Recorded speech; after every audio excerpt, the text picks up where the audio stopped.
You're fired. This company needs real talent, my sister announced at the board meeting. 3 months later, she sat in the same room as the new owner walked in. I opened the door and said, "Surprise. Let's discuss your resignation." The mahogany boardroom table gleamed under soft lighting as I watched my career crumble. My sister Victoria stood at the head of the table, her perfectly manicured hands planted firmly on its surface, her expression a mask of false regret. "I'm Madeline Carter, and this was the day my sister decided to destroy me." As the new CEO of Carter Technologies, Victoria's voice carried across the stunned silence. "My first action must be to address the inefficiencies in our leadership team." Her eyes locked onto mine, cold and calculating. "Madeline, your performance as Chief Innovation Officer has been consistently disappointing." I sat perfectly still, my face betraying nothing as 2 decades of memory flashed through my mind. Dad building Carter Technologies from nothing, teaching us both the business from the ground up, making us promise to always protect his legacy together. Dad had been gone just 3 months, and already Victoria was breaking that promise. "The numbers don't lie," she continued, clicking through her presentation. "Your R&D department has failed to produce any significant breakthroughs in the past year. Our competitors are leaving us behind." What Victoria conveniently failed to mention was that I'd spent that year developing something revolutionary, something that could transform Carter Technologies from a mid-sized tech company into an industry leader. But the prototype was still in my private lab waiting for the perfect moment to unveil it, a moment that would never come now. Therefore, Victoria straightened her designer blazer, effective immediately. "Madeline Carter is terminated from her position at Carter Technologies." The board members shifted uncomfortably. Some had known me since I was a child, had watched me grow up in these halls, but none spoke up. Victoria had spent months consolidating her power, replacing key members with her own allies. "You can't do this," I said quietly, my voice steady despite the rage building inside me. "I own 30% of this company." Victoria's smile turned predatory. "Actually, according to Dad's will, you own 20%. The board owns 30, and I control the remaining 50. The vote has already been taken." She slid a document across the table. "The board has agreed to buy out your shares at current market value." I glanced at the number. It was insultingly low. Victoria had been deliberately tanking our stock price for months, all part of her plan. "And if I refuse, then we'll freeze you out. No vote, no influence, no salary. You'll be nothing but a silent partner watching from the sidelines." She shrugged elegantly. "Take the money, Maddie. It's more than you deserve." I stood slowly, gathering my things with deliberate care. The weight of my private lab key card seemed to burn in my pocket. The key to everything Victoria thought I'd failed to create. "You know what's funny, Victoria?" I said, pausing at the door. "Dad always said you were the smart one. The ruthless one. The one who would do anything to win." He was right. She smirked. "No." I smiled, thinking of the prototype waiting in my lab, of the patents filed under my private holding company, of the plans I'd made for exactly this scenario. He wasn't. I walked out of Carter Technologies for the last time, my heels clicking against marble floors that had once felt like home. Security followed, making sure I didn't take anything but my personal belongings. They needn't have bothered. Everything important was already gone. In my car, I pulled out my phone and made a call I'd hoped I'd never have to make. "Ms. Zhang, it's Madeline Carter. Remember that contingency plan we discussed? It's time." Jessica Zhang, the most ruthless venture capitalist in Silicon Valley, had been waiting for this call. "Excellent. I'll have the paperwork ready in an hour. Your prototype performs as promised?" I smiled, thinking of the revolutionary AI system I'd spent the past year perfecting. The one Victoria thought didn't exist. "Better than promised. And Victoria just made it available for the highest bidder." "She fired you?" "Yes, and severely undervalued my shares." Jessica's laugh was sharp and appreciative. "Perfect. That makes the hostile takeover much easier. Are you ready to play hardball, Madeline?" I looked back at the Carter Technologies building where Victoria was probably already redecorating my office. "More than ready. Victoria wants to talk about disappointing performance. Let's show her what disappointment really looks like." That night, in my penthouse apartment, I reviewed the documents Jessica had sent over. The plan was elegant in its simplicity. My private company, Phoenix Innovations, would partner with Zhang Ventures to launch a competing product. Then, using the market chaos that would ensue, we'd start quietly buying up Carter Technologies stock. Victoria thought she'd won by forcing me to sell my shares at a discount. She had no idea she'd just made her biggest mistake. My phone buzzed. A text from our mother. "How could you let this happen?" Victoria was just trying to protect the company. I didn't bother responding. Mom had always favored Victoria, excusing her ruthless behavior as good business sense, while criticizing my more innovative approach. Instead, I opened my laptop and began typing an email to Carter Technology's biggest clients. They deserve to know that the company's most innovative products, the ones they've been eagerly awaiting, were about to come from a different source. Victoria wanted a war. Fine. But she was about to learn that sometimes the quietest soldier is the most dangerous, and I had been very, very quiet. My prototype sat in its secure case, ready to revolutionize the tech industry. Victoria thought she'd strip me of everything. She didn't realize she'd actually set me free. In 3 months, I would walk back into that boardroom. But this time, I wouldn't be the one getting fired. This time, I would own everything. The next 3 months transformed everything. While Victoria was busy redecorating my old office at Carter Technologies, I was building her worst nightmare. My new headquarters occupied the top floor of a gleaming skyscraper across town. Floor-to-ceiling windows offered a perfect view of Carter Technologies building, a constant reminder of what I was fighting for. The prototype testing is complete, Dr. Marcus Chen, my lead engineer, announced as he entered my office. It's exceeding all benchmarks. Young Ventures is impressed. I smiled, reviewing the data on my tablet. The AI system I developed would revolutionize how companies handle data processing. It was exactly what our biggest clients had been begging for and exactly what Victoria thought I'd failed to create. What's the word from Carter Technologies? I asked, though I already knew. I had sources everywhere now. Marcus grinned. Chaos. Their stock dropped another 15% this morning. Clients are jumping ship left and right. Victoria's trying to fast-track a competing product, but all their best engineers now work for us. I finished. I'd made sure to hire them within days of my departure, offering better pay and creative freedom. My phone buzzed. A text from my mother. Victoria's struggling. The board is asking questions. Please stop whatever you're doing. I deleted it without responding. Victoria had made her choice 3 months ago. Now she could live with the consequences. Jessica Zhang strode into my office, her sharp suit and sharper smile indicating good news. We just acquired another 5% of Carter Technologies through our shell companies. That puts us at 18% total. I nodded, pulling up the ownership breakdown on my screen. Victoria still thinks she's untouchable with her 50% stake. She hasn't noticed the ground shifting under her feet. Speaking of shifting, Jessica settled into a chair. Your old friend James Morrison from the board reached out. He's ready to flip his voting shares to our side. Apparently, Victoria's latest temper tantrum in the boardroom was the last straw. I remembered James. He'd been one of my father's closest friends and had never approved of Victoria's hostile management style. His 10% stake would be crucial. Perfect timing, I said. The product launch is scheduled for next week. Once we announce Phoenix Innovations' new AI system, Carter Technologies stock will plummet. Jessica finished, her smile predatory, and we'll be ready to buy.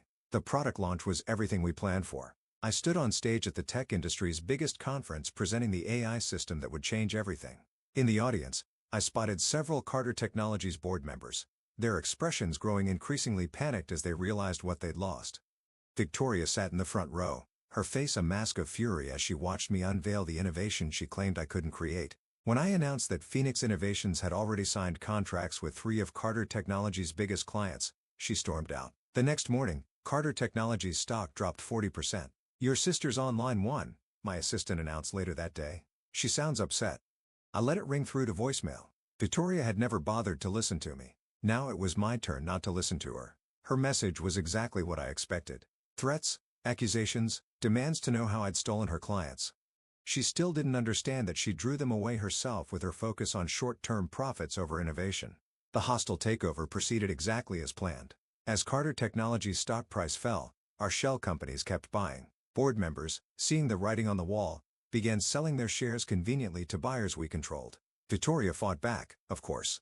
She tried to rush out competing products, but without the innovative talent she'd driven away, they were pale imitations. She attempted to sue me for patent infringement, but all my innovations were legally protected under Phoenix Innovations. She even tried to turn our parents against me. Not that she needed to. They'd always taken her side. But this time, it didn't matter. I wasn't the quiet, accommodating sister anymore. 2 weeks before the final board meeting, I received an unexpected visitor. James Morrison stood in my office, looking both impressed and slightly amused. Your father would be proud, he said, looking around at what I'd built. He always said you were the real innovator. Victoria just couldn't see it. I raised an eyebrow. Is that why you're here? To tell me Dad would approve. He shook his head. I'm here to warn you. Victoria knows she's losing control. She's planning something desperate for the board meeting.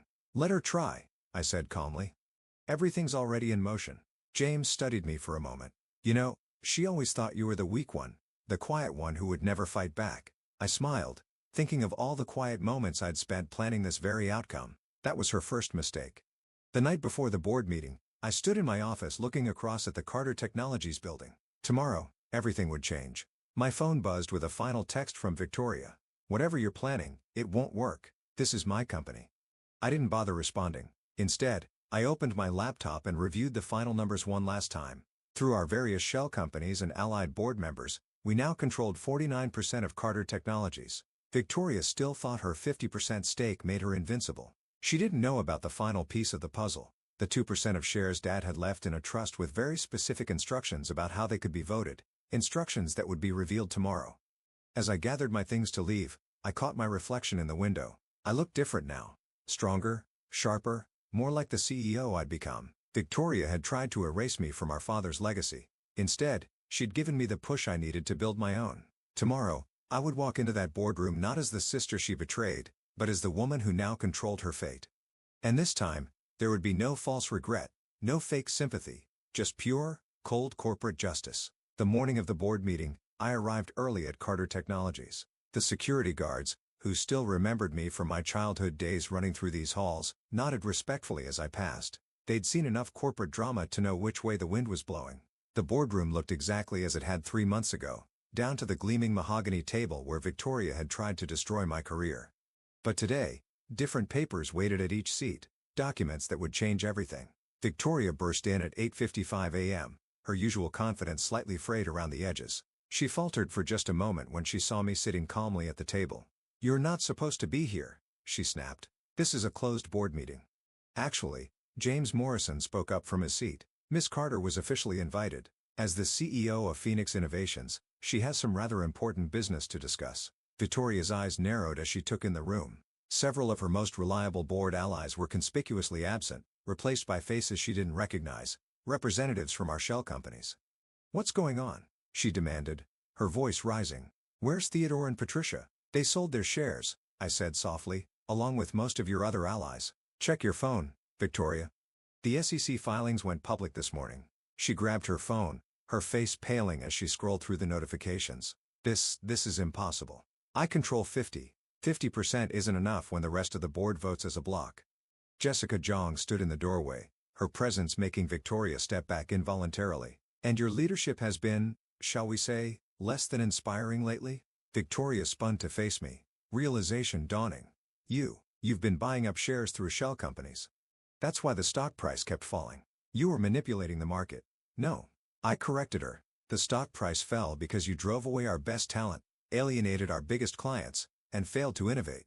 We just helped the market recognize your true value." "It doesn't matter," she said, but her voice wavered. "I still control 50%. You can't outvote me." "About that," James pulled out a sealed envelope. "Your father left certain instructions with the trust that holds 2% of company shares. Instructions that could only be revealed under specific circumstances." Victoria sank into a chair as James began reading. "In the event that either of my daughters attempts to forcibly remove the other from the company, these shares are to be voted with the daughter who demonstrates true innovation and leadership. The trust has reviewed both sisters' actions," James continued. "Victoria's hostile removal of Madeline, followed by Madeline's successful launch of groundbreaking technology through Phoenix Innovations, makes the decision clear." I stood slowly. "The 2% votes with me, combined with the shares we've acquired and our allied board members, that gives us effective control of Carter Technologies." "No," Victoria whispered. "Dad wouldn't." "Dad knew exactly who you were," I said quietly. "He knew he'd try something like this eventually. That's why he left an insurance policy." "The first vote," Jessica announced, "is to remove Victoria Carter from her position as CEO effective immediately." "You can't do this." Victoria shot to her feet. "This is my company." "Second vote," I continued as if she hadn't spoken, "is to approve the merger between Carter Technologies and Phoenix Innovations, with Madeline Carter as CEO of the combined entity." "All in favor?" James asked. Hands rose around the table. Victoria watched helplessly as her empire crumbled. "The votes are recorded," Jessica stated formally. "Victoria, you'll need to clear out your office by the end of the day. And if I refuse, then I'll have security escort you out," I said calmly. "Just like you did to me 3 months ago." She stared at me, tears of rage forming in her eyes. "I'm your sister. You stopped being my sister the moment you chose power over family." I pressed the intercom. "Security, please escort Miss Carter to her office to collect her belongings." As Victoria was led away, our mother burst into the boardroom. What have you done? How could you do this to your sister? I met her gaze steadily. The same way you both did it to me. The difference is I did it legally and ethically, and I did it better. Over the next year, the merged company flourished. My AI technology revolutionized the industry just as I'd planned. Stock prices soared, clients returned, and innovation once again became our driving force. Victoria tried to fight back, of course. She attempted lawsuits, leaked stories to the press, even tried to start a competing company. But without Dad's name or money behind her, she discovered just how hard it was to succeed on merit alone. Our parents took her side, naturally. Holiday dinners became a thing of the past, but I didn't mind. I had built my own family now, a team of brilliant innovators who valued creation over destruction. 1 year to the day after the takeover, I sat in my office, the same office where Victoria had once reigned. A familiar figure appeared in my doorway. "Miss Carter?" My assistant looked uncertain. "Your sister is here." Victoria stood behind him, looking different, humbler. The designer clothes and perfect makeup were gone, replaced by a simpler, more authentic version of my sister. "Can we talk?" she asked quietly. I studied her for a moment, then nodded. "Close the door." She sat across from me, fidgeting with her purse. "I've been doing a lot of thinking this past year. About Dad, about the company, about what you built while I was busy trying to tear you down, and you were right about everything." She took a deep breath. I wanted to control Dad's legacy so badly that I forgot what that legacy was supposed to be about. Innovation, creation, building something meaningful. I leaned back in my chair waiting. "I'm not asking for my job back," she continued. "I don't deserve it, but I've been developing some ideas of my own. Small stuff, nothing like your AI system, but it's mine, and it's honest." She pulled out a business plan, sliding it across my desk. "I'm not asking for money or support. I wanted you to be the first to see it." I picked up the proposal, scanning it thoughtfully. It was good, genuinely good. A small tech solution for local businesses, the kind of thing that could help real people. "You did this yourself?" She nodded. "No shortcuts, no writing on Dad's name. Just me learning to code in my apartment, trying to build something real." I was quiet for a long moment, remembering all the times I'd wished for my sister to understand what real innovation meant. "There's a small business incubator program starting next month," I said finally, "independent from Carter Technologies, but I mentor there sometimes. Submit your proposal. If it's accepted, you'll get seed funding and guidance." "Really?" Hope flickered in her eyes. "On one condition." I held up a finger. "You earn it. No special treatment. No family connections. Just your idea and your work ethic." She stood straightening her shoulders. "That's all I'm asking for. A fair chance to prove myself." As she turned to leave, I called after her. "Victoria?" She paused at the door. "Dad would be proud. Not of what happened before, but of what you're trying to do now." A small smile curved her lips. Not the predatory smirk I remembered, but something more genuine. "Thanks, Maddie. But I think he'd be prouder of you." After she left, I stood at my window, looking out at the city where both our dreams were taking shape. Victoria had needed to lose everything to learn what real success meant, and I had needed to lose my place in the family to find my true strength. Sometimes the best revenge isn't about destroying your enemy. It's about building something so magnificent that they're forced to change just to keep up. And sometimes, if you're lucky, that change creates something better than revenge. It creates understanding. As for me, I kept Dad's old nameplate on my desk right next to my own. A reminder that legacies aren't inherited. They're built one innovation at a time. And I was just getting started.